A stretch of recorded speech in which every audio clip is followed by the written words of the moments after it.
Hello, I'm Omideyi and this is Christian Weekly News.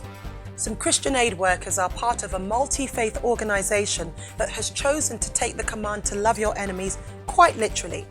The Preemptive Love Coalition has visited a compound on the outskirts of Fallujah to feed and clothe not the families of those traumatised by ISIS militants, but some ISIS fighters themselves who've been captured and detained by the Iraqi army. Due to the sensitivity of the operation, only Muslim Iraqi members of the Preemptive Love Coalition were able to physically attend the compound. But the organisation's Christian senior field editor in Iraq, Matthew Willingham, was closely monitoring the situation via live feed. He has since said, "Love means going into hard places. Only light can drive out darkness. Love is the only real answer to hate." He also described witnessing his Muslim colleague, Sadiq, give water to a prisoner who Sadiq recognised as having killed his own friend. Sadiq said to the man, "You killed my friend, but I've come here to feed you."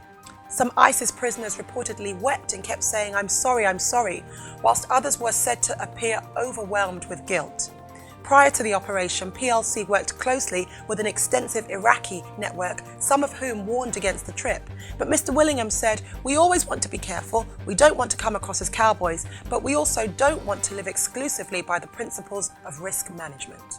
News that the government is exploring the option of introducing Buddhist meditation techniques and yoga into schools in the UK has been met with an online petition against it. The Minister of State for Vulnerable Children and Families at the Department for Education, Edward Timpson, said that schools across the country should start teaching mindfulness as a normal part of the school day. The activist organisation Citizen Go said, while helping to improve children's mental well-being is commendable, we should be concerned about this development.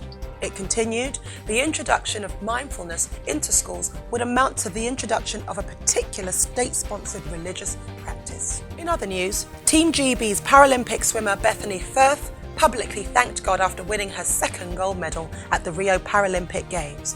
She set a new Paralympic record in the S14 200 metres freestyle race and then closed her hands in prayer, looked up and said, "Thank you, God, thank you."